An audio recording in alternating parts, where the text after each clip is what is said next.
So I was recently targeted by a YouTube slop channel that just like does endless reaction videos. Now, I have my own slop channel where I do reaction videos, but I also at least have a main channel that the slop channel exists to support, right? That's why it exists. These guys do nothing but slop. And they are very inaccurately named, I would say. They're called the Vanguard, when their positions are about as far away from a vanguard as I could possibly imagine. Every one of their videos is like, popular personality name destroys X.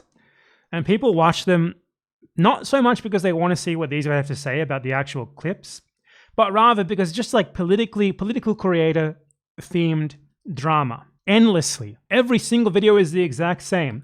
X verbs X. Like, I'm not even kidding you. Every video is the exact same. Mehdi Hassan destroys.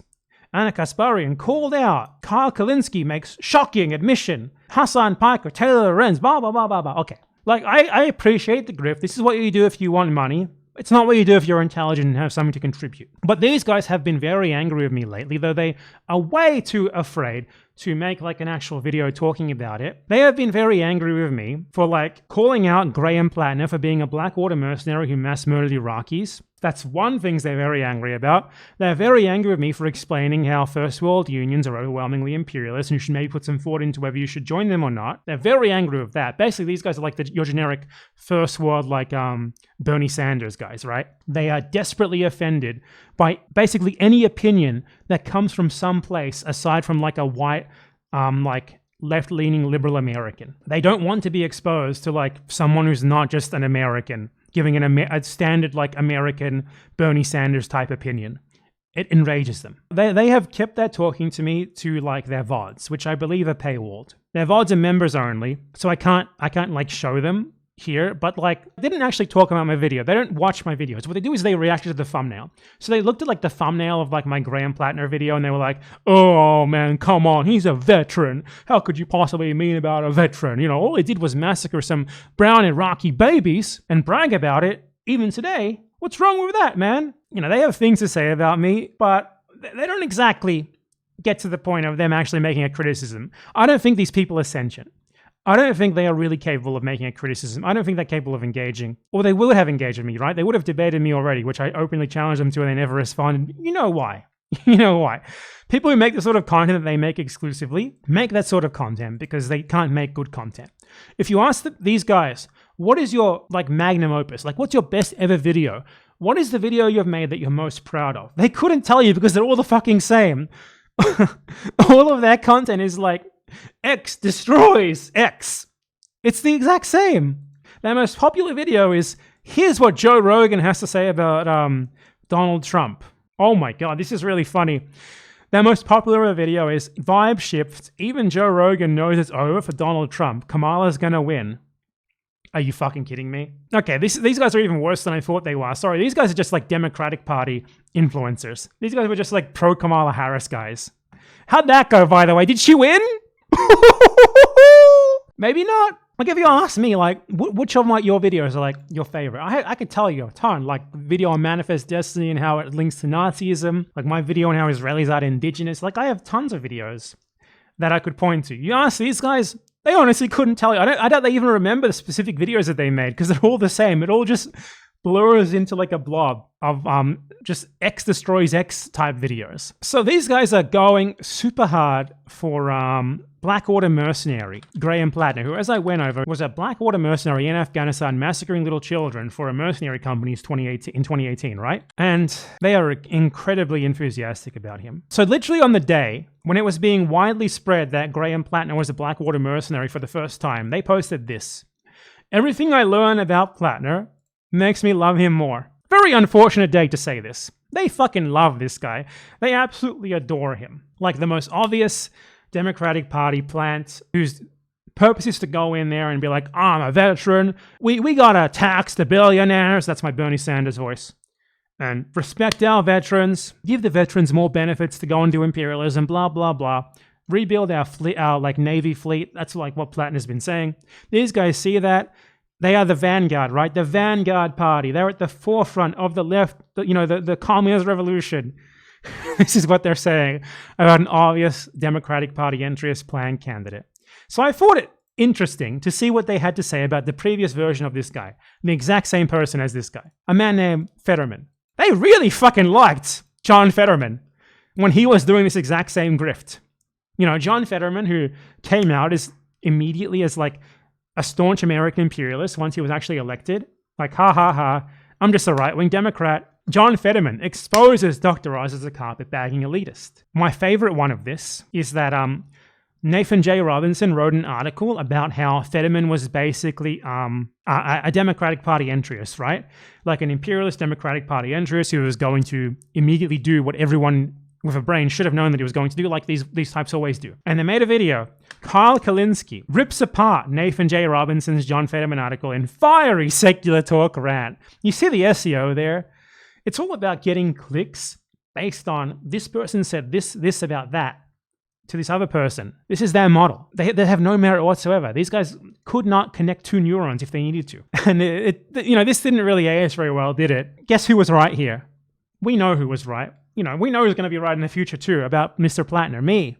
Because it's obvious, he's a fucking imperialist mass murderer. What do you expect from him? These guys get the Fell For It Again award endlessly, but I mean, I don't think they're falling for it, okay? They're not falling for shit. These guys vote for imperialists like Platner, like AOC, like Sanders, like Fetterman, like anyone else, because these people leave imperialism unaddressed, leave Zionism unaddressed, leave what the USA and its allies do to the rest of the world largely unaddressed. They're vague about it. They don't really commit to anything concrete. They just sort of posture as if they're sort of kind of against it. But domestically, they're like, maybe I'll make healthcare cheaper for you. Maybe I'll give you like a bit of a subsidy if you want to go to college.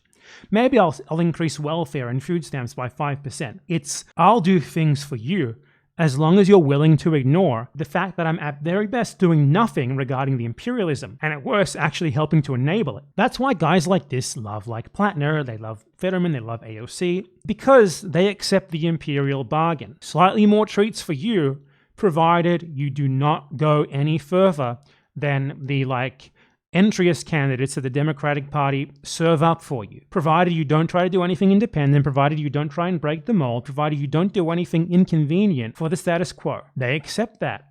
They want you to accept it too. It's the easy thing to do, It's the easy thing to do to just frame what you're given by the status quo as the end-all be-all of acceptable politics. It's popular because, the mainstream media is already doing that. Everyone else is already doing that. It doesn't really take work. It doesn't really take any convincing. Your audience is already captured. They already agree with you. That's why people like this do this. It's a grift. It's a very easy grift. It's extremely easy to get a bunch of views from Americans and get a lot of ad revenue and memberships or whatever when you're just telling them, yeah, voting for the person who says they're going to do things that are good for you and ignoring what their lack of action or the leading people into the Democratic Party, one wing of American imperialism, is going to do for everyone else in the rest of the world. That's good for you. You're already on board with that. So that's what I'm going to make videos about. That's what the political line of my channel is going to be. That's why they are the way they are. They don't have independent thoughts. They're just automatons for the Democratic Party. And these guys engage in the classic strategy of posting a video title / thumbnail and being unable to refute it, yet insisting that it's wrong. Jesus Christ, BadEmpanada is even dumber than I thought. Because he posted a video saying, don't join a union, 32 minutes long.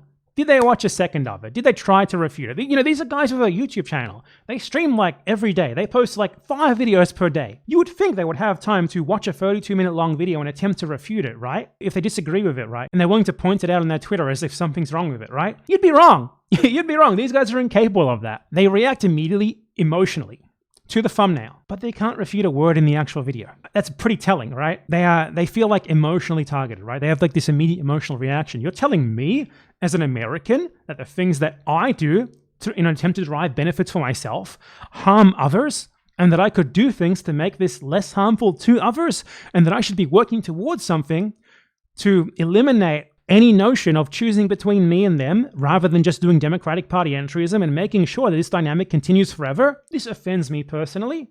I'm going to point to the thumbnail and be like, oh my God, this is so dumb. But I sure can't fucking tell you what's actually dumb about it. I certainly can't actually respond to a single word said in the actual video. The Vanguard. These guys are at the forefront of political radicalism. The Vanguard, the least accurate name for a channel I've ever seen. The level of cover that these guys do for the fucking Democratic Party is so absurd that the other day they were claiming that Biden is an anti-war president who was like single-handedly responsible for the Afghanistan withdrawal, which just isn't true. The Afghanistan withdrawal was agreed to by Trump, and Biden was merely carrying out the deal that Trump had agreed with the Taliban for the US to withdraw from Afghanistan. But for some reason, these guys are very, very invested in painting Donald Trump as like more pro-war and Joe Biden as more anti-war. And you have to wonder, why would someone who is like left-leaning at all want to do that? Why would someone who is not just a Democratic Party shill want to whitewash Biden and try to make Trump look worse, even worse than he already is? They wouldn't. Here's what they said. Many dishonest voices lied to their audiences, shamelessly saying that Donald Trump wanted to pull out of Afghanistan in his first term, with some even giving him credit for Biden's decision to do so. Insane! Now he's laying the groundwork to re-invade. Yeah, that's going to go well. We all saw what happened last time. However, if you look at the fucking... I went over this when it actually happened. It's insane to see someone saying this. The Trump government announced that they had reached a deal with the Taliban to withdraw from Afghanistan by May 2021. That's what the article that you're seeing on the screen now is demonstrating. So I pointed that out to these fellas, and you know, you would think they might have a decent response to that. You would think they might be able to refute this some way, shape, or form. No. Just, you're stupid. You're stupid. They said 2,500 troops occupied Afghanistan when Trump left office in 2021, but go off with your MAGA brain. So if you say the objective fact that the agreement between the US government and the Taliban to withdraw from Afghanistan was reached under Trump, you have MAGA brain. This is someone who said Trump had nothing to do with the withdrawal. He said specifically it was Biden's withdrawal. Okay. So an interesting thing about that 2,500 figure is that one, obviously they hadn't withdrawn fully yet because the deal was by May 2021. That's the first thing. Trump was out of office long before May 2021, so he didn't have the chance to withdraw fully. However, the entire reason why there were still 2,500 troops in Afghanistan when Trump left office is because Donald Trump was actively withdrawing them.